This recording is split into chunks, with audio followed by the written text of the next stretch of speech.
ಚಿಕ್ಕಬಳ್ಳಾಪುರ ಜಿಲ್ಲೆ ಶಿಡ್ಲಘಟ್ಟ ತಾಲೂಕಿನ ಜಂಗಮಕೋಟೆ ಹೋಬಳಿಯಲ್ಲಿ ಕೆಐಡಿಬಿಗೆ ಭೂ ಸ್ವಾಧೀನಪಡಿಸಿಕೊಳ್ಳುತ್ತಿರುವುದನ್ನು ಕೈಬಿಡಬೇಕು ಎಂದು ಕಳೆದ 96 ದಿನಗಳಿಂದ ನಗರದ ಜಿಲ್ಲಾಧಿಕಾರಿಗಳ ಕಚೇರಿ ಮುಂಭಾಗ ಪ್ರತಿಭಟನೆ ನಡೆಸುತ್ತಿದ್ದ ರೈತರು ಇಂದು ಕೆಐಡಿಬಿ ಅಧಿಕಾರಿಗಳನ್ನು ಭೇಟಿ ಮಾಡಲು ತೆರಳಿದ ಸಂದರ್ಭದಲ್ಲಿ ಅವರನ್ನು ಪೊಲೀಸರು ಬಂಧಿಸಿದ್ದಾರೆ. ಪೊಲೀಸರು ರೈತರನ್ನು ಬಂಧಿಸಿರುವ ವಿಷಯ ತಿಳಿಯುತ್ತಿದ್ದಂತೆ ರೈತರು ಶಿಡ್ಲಘಟ್ಟ ನಗರದಲ್ಲಿ ಹೆದ್ದಾರಿಯನ್ನು 1 ಗಂಟೆಗೂ ಹೆಚ್ಚು ಕಾಲ ಬಂದ್ ಮಾಡಿ ಆಕ್ರೋಶ ವ್ಯಕ್ತಪಡಿಸಿದರು. ಕೂಡಲೇ ಬಂಧನ ಮಾಡಿರುವ ರೈತರನ್ನು ಬಿಡಬೇಕು ಎಂದು ಒತ್ತಾಯಿಸಿದರು. ರೈತರು 1 ಗಂಟೆಗೂ ಹೆಚ್ಚು ಕಾಲ ರಾಷ್ಟ್ರೀಯ ಹೆದ್ದಾರಿ ಬಂದ್ ಮಾಡಿದ ಹಿನ್ನೆಲೆ ಕಿಲೋಮೀಟರ್ ಗಟ್ಟಲೆ ಟ್ರಾಫಿಕ್ ಜಾಮ್ ಉಂಟಾಯಿತು.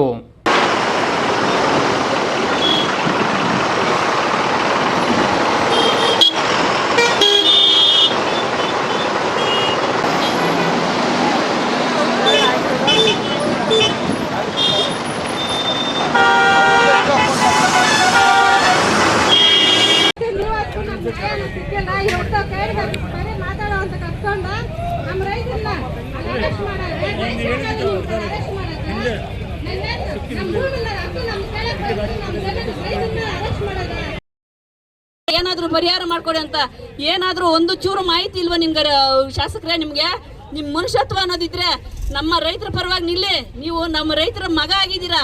ಅದಕ್ಕೋಸ್ಕರ ಆದ್ರೂ ಈ ರೈತರ ಋಣ ತೀರ್ಸೋಕ್ಕೋಸ್ಕರ ಆದ್ರೂ ನೀವು ನಮ್ಮ ಪರ ನಿಲ್ಬೇಕು. ನಾವು ಓಟಾಗಿ ಗೆಲ್ಸಿದೀವಿ ನಿಮ್ಮನ್ನ, ಆದ್ರೂ ನಿಮ್ ಕೃತಜ್ಞತೆ ಇಲ್ಲ.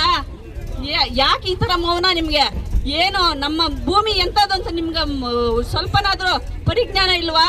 ನಮ್ಮ ಭೂಮಿಯಲ್ಲಿ ಯಾವ ಬೆಳೆ ಬೆಳೆಕ್ಕಾಗಲ್ಲ ಅನ್ನೋ ಪದನೇ ಇಲ್ಲ. ಎಂತ ಬೆಳೆ ಆದ್ರೂ ನಾವು ಬೆಳೆಯುವಂತ ಶಕ್ತಿ ನಮ್ಮ ಭೂಮಿಗಿದೆ. ಕೆಂಪು ಭೂಮಿ ನಾವು.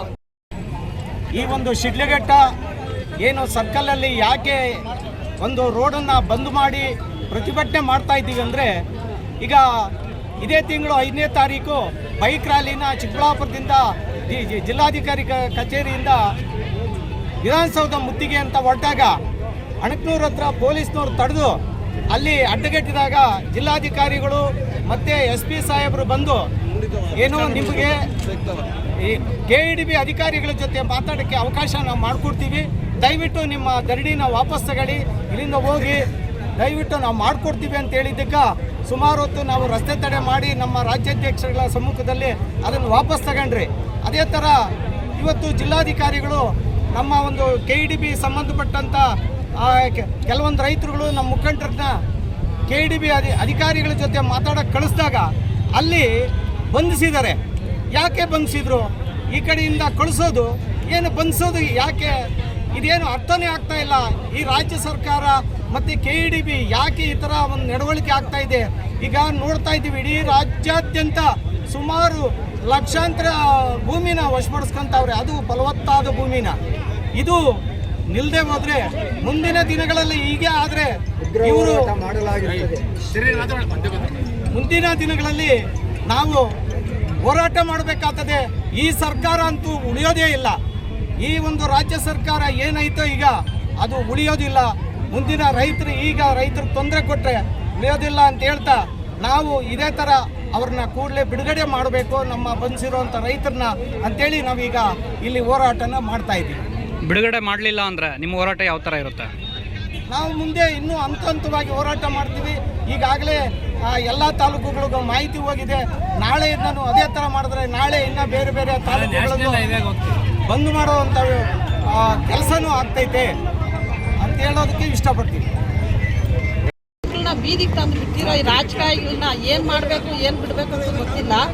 ಆದ್ರೂ ಈ ರಾಜಕಾರಣಿಗಳ ಮನೆಗಳಾಗ ನ್ಯಾಯಾಧೀಶ ಏನ್ ಮಾಡ್ತಾರೆ ಅನ್ನೋದು ಅರ್ಥ ಆಗ್ತಾ ಇಲ್ಲ. ದಯವಿಟ್ಟು ರೈತರ ಕಷ್ಟ ಸುಖ ಅರ್ಥ ಮಾಡ್ಕೊಳ್ಳಿ. ಇವತ್ತು ಮಾತಾಡ್ತೀರಿ ಅಂದ್ಬಿಟ್ಟು KBD ಆಫೀಸ್ ಕರೆಸ್ಬಿಟ್ಟು ನಾವು ಇವ್ರನ್ನ ಅರೆಸ್ಟ್ ಮಾಡಿರಲ್ಲ, ಅವ್ನ ಬಿಡುಗಡೆ ಮಾಡೋವರೆಗೂ ನಾವಿಲ್ಲಂತೂ ಕಟ್ಕದ್ಲಲ್ಲ. ರಾತ್ರಿ ಆಗ್ಬೋದು, ನಾಳೆ ಆಗ್ಲಾಗ್ಬೋದು, ಯಾವ್ದನ್ನ ಆಗ್ಬೋದು, ನಾವಂತೂ ದಿಗಿಲ್ ಬೀಳಲ್ಲ. ರಾಜಕೀಯ ವ್ಯಕ್ತಿಗಳೇ ಇಲ್ಲಿ ಬರ್ಬೇಕು, ಬಂದು ನಾವು ನ್ಯಾಯ ಕೊಡ್ಬೇಕು.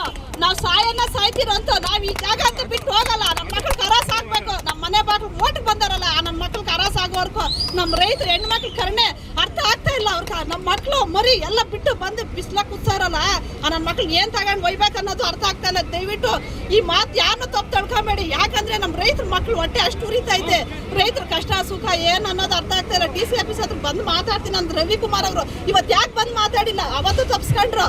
ಇವತ್ತು KBD ಆಫೀಸ್ ಕರೆಸ್ಬಿಟ್ಟು ನಮ್ಮ TC ಆಗ್ಲಿ ಯಾರೇ ಆಗ್ಲಿ ಯಾಕೆ ಇವತ್ತು ನಮ್ಮ ರೈತರಿಗೆ ಇದು ಮಾಡ್ತಾರೆ? ದಯವಿಟ್ಟು ಅವ್ನ ಬಿಡುಗಡೆ ಮಾಡಿ ನಾವಿಲ್ಲಿ ಜಾಗ ಬಿಡ್ತೀರಿ. ಮಾಡ್ತೀರಿ, ಇಲ್ಲಾಂದ್ರೆ ಇಲ್ಲೇ ಸಾಯ್ತೀರಿ, ಇಲ್ಲೇ ಬದುಕ್ತೀರಿ. ಇದಂತೂ ರೈತರು ಡಿಸಿಷನ್ ತಗೊಂಡ್ಬಿಟ್ಟಿದ್ರೆ ಇದಂತೂ ನಾವು ಬಿಡಲ್ಲ. ಇದಿಷ್ಟು ಮಾತ್ರ ಅಂತ ಕೇಳ್ಕೊತೀವಿ.